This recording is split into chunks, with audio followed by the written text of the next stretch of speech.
नमस्कार साथियों, स्वागत है आपका प्रिय क्लासेस में। आज जो पढ़ने हम जा रहे हैं वो पढ़ने जा रहे हैं विधान परिषद।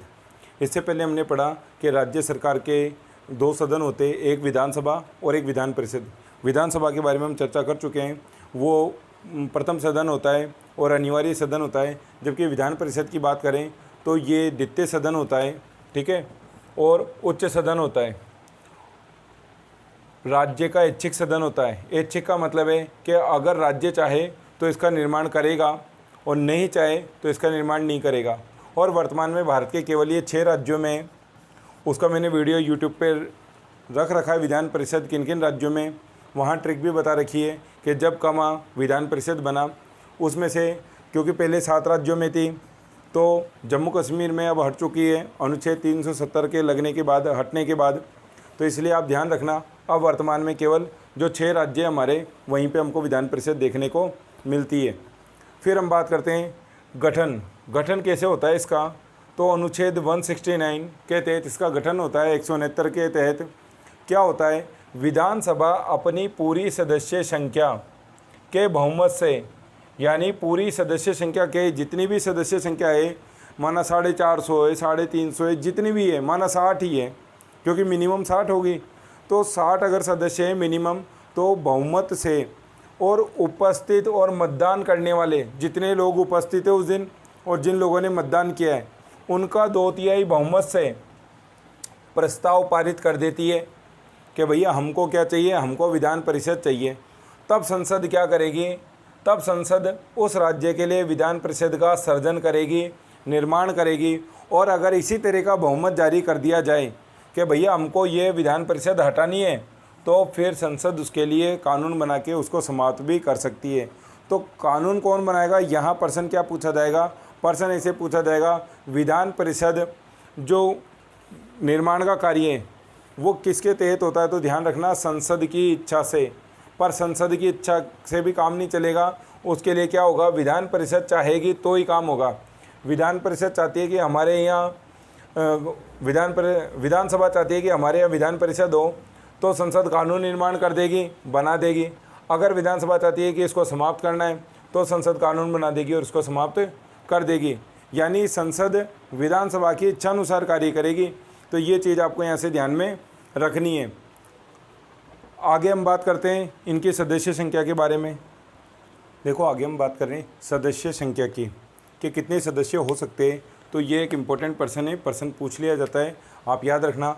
अधिकतम की बात करें तो विधानसभा के जितने भी सदस्य हैं उनकी जितनी भी संख्या है उसके 1/3 से अधिक नहीं होंगे। 1/3 का मतलब आप ऐसे समझिए, अगर माना विधानसभा के 300 सदस्य, 1/3 आप निकाल लीजिए, 1/3, 3 से 3 गया यानी 100। यानी अगर विधानसभा में 300 सदस्य है तो विधान परिषद में 100 सदस्य हो सकते हैं, 100 से अधिक नहीं हो सकते, है ना। तो 1/3 से अधिक सदस्य नहीं होंगे। फिर न्यूनतम की बात करें तो न्यूनतम 40 से कम नहीं होंगे। यानी न्यूनतम कम से कम कितने होंगे, 40, जबकि विधानसभा में कितने होते हैं, 60, लेकिन यहाँ कितने होंगे, यहाँ 40 सदस्य होंगे कम से कम। आगे हम बात करते हैं योग्यताओं की। तो योग्यता वही है, भारत का नागरिक हो, आयु 30 वर्ष या अधिक हो, तो अधिकांश यही वाला पूछ लेते हैं आयु का, क्योंकि बाकी तो कॉमन ही है। तो भारत का नागरिक है, आयु 30 वर्ष। तो ये ध्यान रखना, विधान परिषद उच्च सदन है, इसकी आयु भी ज़्यादा है, 30 वर्ष मानी गई है। शेष योग्यता विधानसभा वाली, यानी शेष जो योग्यता है, पागल दिवालिया नहीं हो, लाभ के पद पर नहीं हो, ये सारी योग्यताएं विधानसभा वाली। तो सबसे इम्पोर्टेंट कौन सी है, ये आप याद रखना, ये पूछ ली जाती है आयु पे। आगे हम बात करते हैं कार्यकाल की। तो कार्यकाल क्या है, अब आपको पहले ये समझना है कि विधान परिषद का कार्यकाल पूछा है या विधान परिषद के सदस्यों का कार्यकाल पूछा है, क्योंकि आप गलती कर जाओगे वहाँ। पहले आप समझना, विधान परिषद का पूछा है तो याद रखना विधान परिषद कभी भंग नहीं होती है, अगर बन गई तो भंग नहीं होगी, ठीक है। और सदस्यों का कार्यकाल पूछ लें तो याद रखना 6 वर्ष होता है। सदस्यों का पूछे तो 6 वर्ष होता है, और विधान परिषद का पूछे तो विधान परिषद कभी भंग नहीं होती है। क्या होता है, प्रति 2 वर्ष बाद में 1/3 सदस्य अपना पद त्याग देते हैं, त्यागपत्र दे देते, और उनके स्थान पर नए सदस्य आ जाते। इसलिए ये कभी भंग होती ही नहीं है, ठीक है। जबकि विधानसभा में क्या होता है, विधानसभा में सारे एक साथ आते और एक साथ ही चले जाते और उनका चुनाव होता है। अब यहाँ सदस्य कैसे चुने जाते हैं तो हम उनकी चर्चा करेंगे।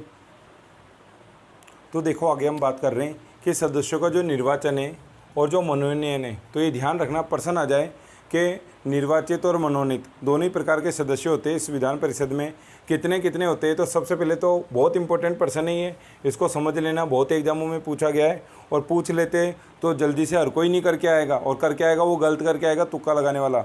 आपको मैं समझा रहा हूँ, आपने समझ लिया, आपका बिल्कुल सही होगा।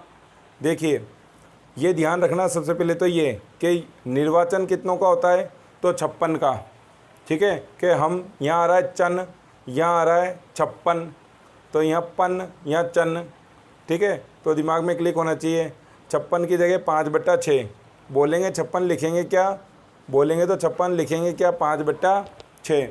आगे हम बात कर रहे हैं मनोनयन। तो 1/6 सदस्य होते हैं उनको मनोनीत किया जाता है। अब मनोनीत कौन करेगा, डायरेक्ट पर्सन आता है, तो आप बता देना राज्यपाल मनोनीत करेगा।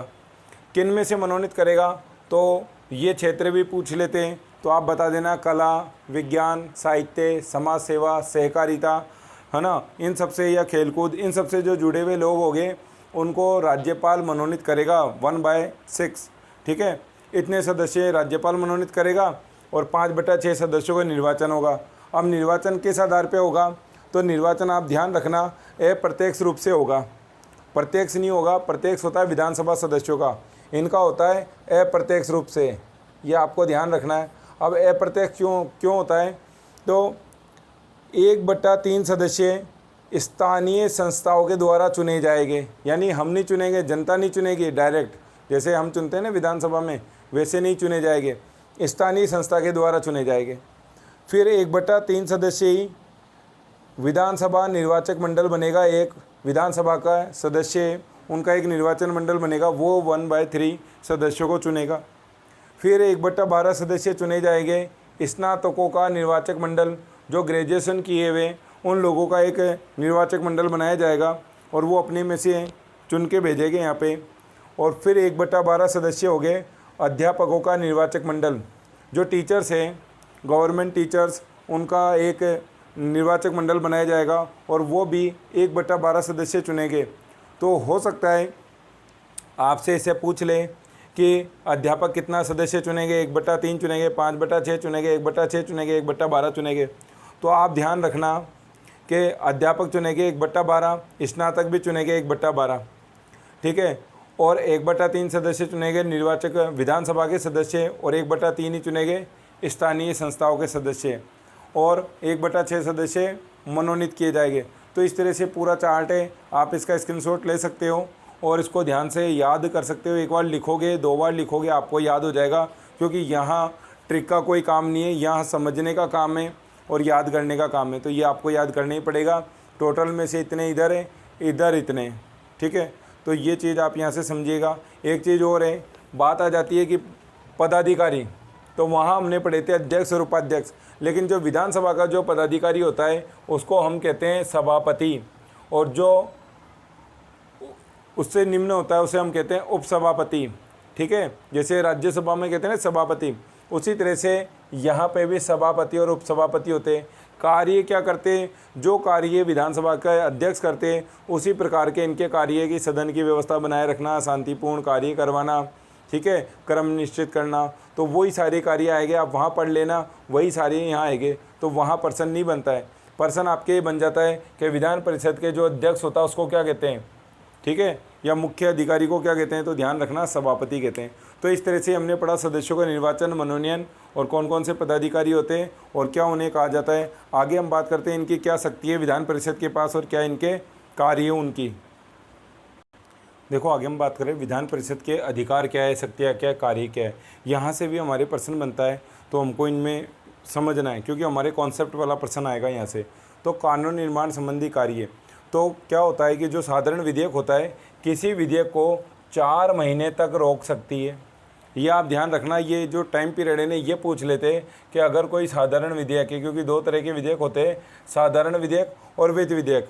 तो साधारण विधेयक को कितने टाइम तक रोक सकती है, 4 महीने तक अपने पास रोक सकती है। उसके बाद अगर वो पारित नहीं करती है विधान परिषद, ठीक है, उस पर कोई डिसीजन नहीं दे रही है तो वो ऑटोमेटिकली पारित मान लिया जाता है, ठीक है, और वो कानून बन जाता है। राज्यपाल के पास सिग्नेचर होने चला जाता है, सिग्नेचर होते ही कानून बन जाता है, तो उसके बाद वह स्वतः पारित मान लिया जाता है। तो ये जो टाइम पीरियड है ये आपसे पूछ लेते हैं कि विधान परिषद साधारण विधेयक को कितने टाइम तक रोक सकती है, तो 4 महीने तक।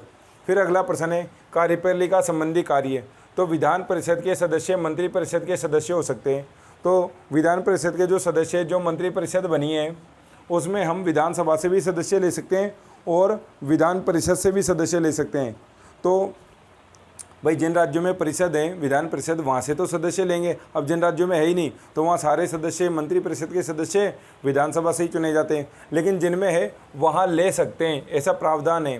फिर प्रश्न प्रस्ताव और वाद विवाद के माध्यम से ये जो मंत्री परिषद है, ठीक है, जो मुख्यमंत्री की मंत्री परिषद है, कैबिनेट है, उसको क्या करते हैं, नियंत्रण करते हैं, उस पर कंट्रोल रखते हैं कि आप ये कार्य कैसे कर रहे हो, प्रश्न पूछ के, ठीक है। फिर है मंत्री परिषद को पदच्युत नहीं कर सकते, यानी पदच्युत का मतलब है उनको अपने पद से नहीं हटा सकते, इनकी इतनी पावर नहीं है, ठीक है। ये पावर विधानसभा में मुख्यमंत्री के पास है कि वो किसी मंत्री को हटा सकता है, लेकिन विधान परिषद को ये पावर प्राप्त नहीं है कि पद से ही हटा दे।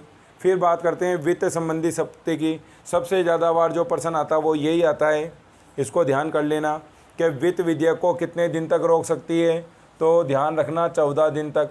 तो देखो सिंपल सा है, वित्त की बात आए, वित्त का मतलब होता है धन विधेयक जो होता है ना, तो वो वैसे रखे तो विधानसभा में ही जाते हैं, लेकिन अगर यहाँ जब पास होने आएगा 2 सदन है और यहाँ पास होने के लिए आएगा तो ये या तो अपनी सहमति दे दे, नहीं तो केवल 14 डेज तक उसको अपने पास रोक सकती है, उसके बाद वो ऑटोमेटिक पारित मान लिया जाता है। तो 2 पर्सन आपके इंपॉर्टेंट है, एक तो वित्त विधेयक आ जाए, वित्त विधेयक आ जाए तो उसको 14 डे तक रोक सकती है, और अगर साधारण विधेयक आ जाए तो 4 महीने तक रोक सकती है, इससे ज़्यादा नहीं रोक सकती। तो ये विधान परिषद से संबंधित इम्पोर्टेंट बातें। वैसे क्योंकि हमारे राजस्थान में विधान परिषद है नहीं, तो जहाँ जिन राज्यों में होती है वहाँ ज़्यादा इंपॉर्टेंट हो जाता है। फिर भी कभी कभी इस तरह के प्रश्न पूछ लिए जाते हैं, क्योंकि राज्यसभा हमारे टॉपिक में, और राज्यसभा की जो शक्तियाँ है वही शक्तियाँ हमारे विधान परिषद की है। वहाँ सेंट्रल में काम करती है राज्यसभा और ये स्टेट में काम करती है, तो उस आधार पर भी प्रश्न पूछ लिए जाते हैं कभी कभी, पर ज़्यादा इंपॉर्टेंट हमारे विधानसभा है। तो आप वीडियो को देखिए और समझिए और कमेंट में मुझे बताइए कैसा लगा, और वीडियो को लाइक कीजिए। Okay, thank you.